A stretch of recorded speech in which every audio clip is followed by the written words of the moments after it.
नमस्कार दोस्तों, बहुत बहुत स्वागत है आपका इस कार्यक्रम के अंदर। मैं हूं आपका दोस्त और होस्ट दिनेश केवुरा। बात करेंगे, जापान में इन्फ्लुएंजा की इमरजेंसी घोषित की गई है। जी हाँ, इन्फ्लुएंजा की इमरजेंसी। और अनयूजुअल ये एक किस्म का डिक्लेरेशन है। गजा की डील साइन हो गई है, हमास ने साइन कर दिया है। कम से कम पैलेस्टाइन के अंदर खुशियां हैं कि अब बमबारी बंद होगी और लोगों की मौत बंद हो जाएगी।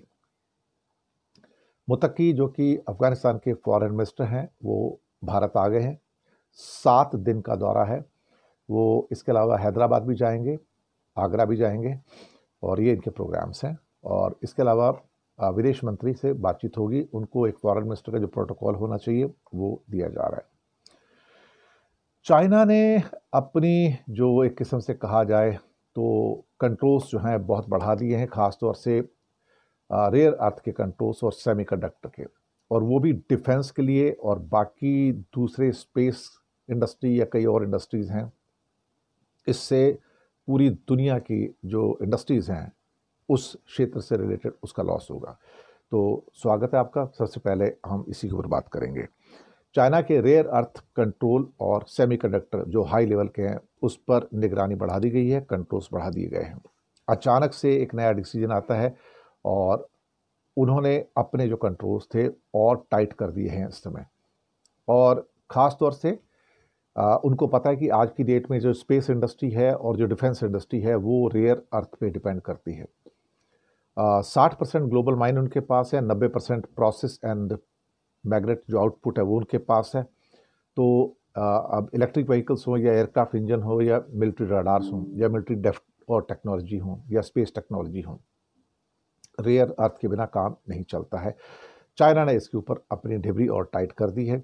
इससे नुकसान किसका होगा? नुकसान भारत का होगा, खास तौर से। अमेरिका का तो होगा ही, और भारत को नुकसान इस बात का है कि उसकी जो स्पेस टेक्नोलॉजी है, उसके जो स्पेस मिशंस हैं, सैटेलाइट मिशंस हैं, रॉकेट मिशंस हैं, इसके अलावा जो डिफेंस के सारे जो कारोबार हैं वो रेयर अर्थ के बिना नहीं चल सकते हैं।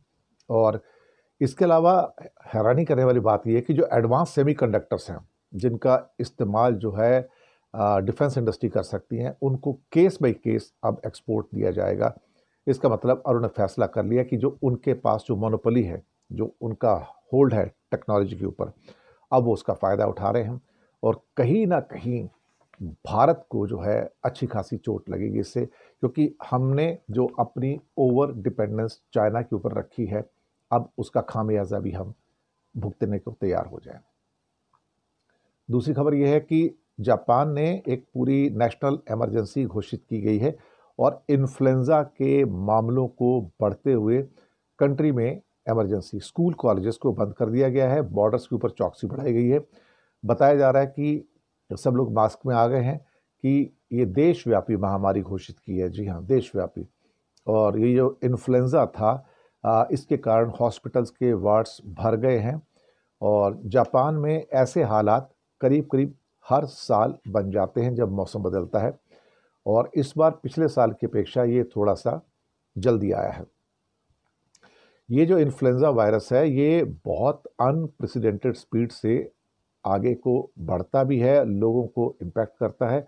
लोगों को सावधान सावधान रहने की बात की गई है, और कहा जा रहा है कि इस साल इन्फ्लुएंजा का मौसम जल्दी शुरू हो गया है, और जो दवाइयाँ दी जाती थी वो भी अब उनके ऊपर असर नहीं कर रही हैं।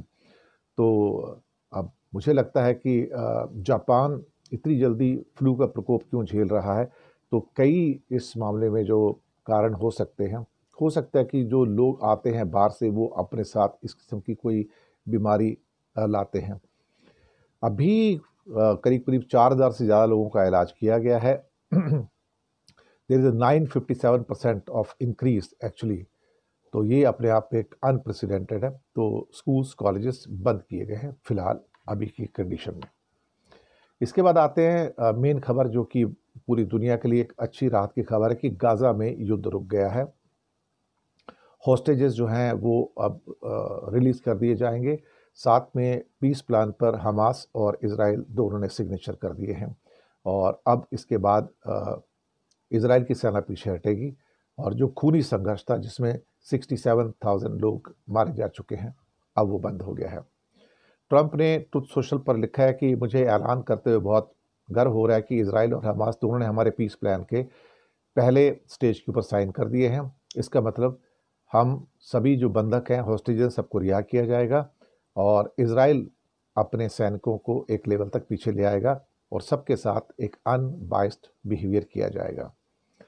उनका कहना है कि पूरे अरब वर्ल्ड के लिए, मुस्लिम जगत के लिए, इजराइल और आसपास के देशों के लिए और अमेरिका के लिए एक बड़ा दिन है और इसके लिए अमेरिका ने कतर, इजिप्ट और टर्की के जो मीडिएटर्स हैं उनका शुक्रिया अदा किया है और कहा कि इस ऐतिहासिक चीज़ को उन्होंने संभव किया है। अच्छी बात है और इसमें गाज़ा को जो कट्टरपंथ से मुक्ति यानी कि हमास से मुक्ति और टेररिज्म फ्री एरिया बनाया जाएगा ताकि पड़ोसियों को खतरा ना हो। वहाँ रिकंस्ट्रक्शन होगा और वॉर तुरंत इमीडिएटली ख़त्म हो जाएगी। इजराइल की आर्मी पीछे हटेगी, हॉस्टेजेस को एक्सचेंज किया जाएगा और 72 आवर्स के अंदर सभी को, कोई ज़िंदा है या मृत्यु है, उनको एक्सचेंज करके दे दिया जाएगा। इसके अलावा इजराइल की जेलों में जो लाइफ इम्प्रिजनमेंट झेल रहे 250 कैदियों और 1700 गाज़ा वासियों को भी रिहा कर दिया जाएगा। गाज़ा वासियों के जो शव रखे हुए हैं वो भी वापस कर दिए जाएंगे और दोनों कंट्री जो हैं वो को एग्जिस्टेंस के प्लान को स्वीकार करेंगे, अपने हथियार त्याग देंगे, माफ़ी दे दी जाएगी। जो सदस्य गाज़ा छोड़ना चाहेंगे वो गाज़ा छोड़ देंगे। इसके अलावा वहाँ पर जो भी एड वगैरह होगी वो यूनाइटेड नेशन, रेड क्रिसेंट और इंटरनेशनल ऑर्गेनाइजेशन है, वो सारा का सारा यहाँ पर मसला जो है खाने पीने का वो सारा डिसाइड करेंगे और इसका जो निर्णय होगा वो मिलजुल के सबके साथ में होगा। और एक पूरा का पूरा एक पैलेस्टाइन कमेटी बनाया जाएगा, बोर्ड ऑफ पीस होगा। बोर्ड ऑफ पीस के अध्यक्ष इस समय British prime minister Tony Blair, और हालांकि अध्यक्ष तो ट्रंप ही रहेंगे लेकिन वर्किंग जो उसके प्रेसिडेंट होंगे टोनी ब्लेयर होंगे, जो फॉर्मर प्राइम मिनिस्टर हैं। एक किस्म से ये एक अच्छी शुरुआत है और मुझे लगता है कि इससे अच्छी खबर आज हो नहीं सकती है। मुत्तकी साहब 7 दिन की भारत यात्रा पे आ गए हैं, जो कि अफ़गानिस्तान के फॉरेन मिनिस्टर हैं, उनके साथ उनका डेलीगेशन भी आया है और यहाँ पर उनका वेलकम किया गया है और ये अभी तक की सबसे बड़ी जो है हाई लेवल की मीटिंग्स हैं। और कुछ जो रिपोर्ट्स निकल के आई हैं वो रिपोर्ट ये कहती है कि अफ़गानिस्तान का रजीम जो है कभी भी एंटी इंडिया को बढ़ावा नहीं दिया आज तक और ना ही एंटी इंडिया को एनकरेज किया है। अफ़गानिस्तान का कोई भी रजीम हो, अभी तक तालिबान है, उनका कहना है कि हम इंडियंस के खिलाफ बहुत काइंड रहे हैं और पहले से थे, सदियों से हैं, आज भी हैं, आगे भी रहेंगे। और अभी इनका भारत में आना, अब क्या क्या बातचीत होगी कोई बहुत ज़्यादा उम्मीद ना की जाए, लेकिन हाँ कुछ इंडिया जो मदद कर रहा है वहाँ पर, जो उनके प्रोजेक्ट्स हैं एजुकेशन में, हेल्थ में, रोड्स में, हाईवेज़ में या वाटर सैनिटेशन के अंदर है, उसके ऊपर अगर कहा जाए तो इंडिया और ज़्यादा पैसा वहाँ खर्च करने को तैयार होगा। और कहीं ना कहीं अभी भी जब भूकंप आया था तो इंडिया ने बहुत सारी जो ह्यूमन हेल्प थी वो वहाँ पर भेजी थी। अब इस बीच में मिस्टर मुत्तकी जो है हैदराबाद भी जाएंगे, आगरा भी जाएंगे और एक दो और जगह पे जाने का उनका प्लान है। चलिए अच्छी बात है, इंडिया आए तो वेलकम, और उनका ऑफिशियल ट्रिप है पहला, तो भारत में अगर आते हैं तो कम से कम देखते हैं कि, लेकिन इंडिया एक चीज़ के खिलाफ रहा है, हम भी खिलाफ हैं कि वहाँ पर विमेन के ऊपर जो अत्याचार किए जा रहे हैं, टॉर्चर किए जा रहे हैं, वो बंद होने चाहिए और उनको उतनी ही आज़ादी मिलनी चाहिए जितनी मेल्स को यानी कि पुरुषों को मिलती है। शुक्रिया आपका बहुत बहुत। चैनल को सब्सक्राइब कीजिएगा, लिंक आगे भेजिए। साथ में हो सके तो छोटी छोटी आर्थिक मदद आप कर सकते हैं। नीचे हमने आपके लिए यूपीआई नंबर और बैंक अकाउंट नंबर दोनों दिए हैं। किसी एक को चुनकर छोटी सी मदद करेंगे तो अच्छी पत्रकारिता को बचाने में आप हमारे सहयोगी भी बनेंगे।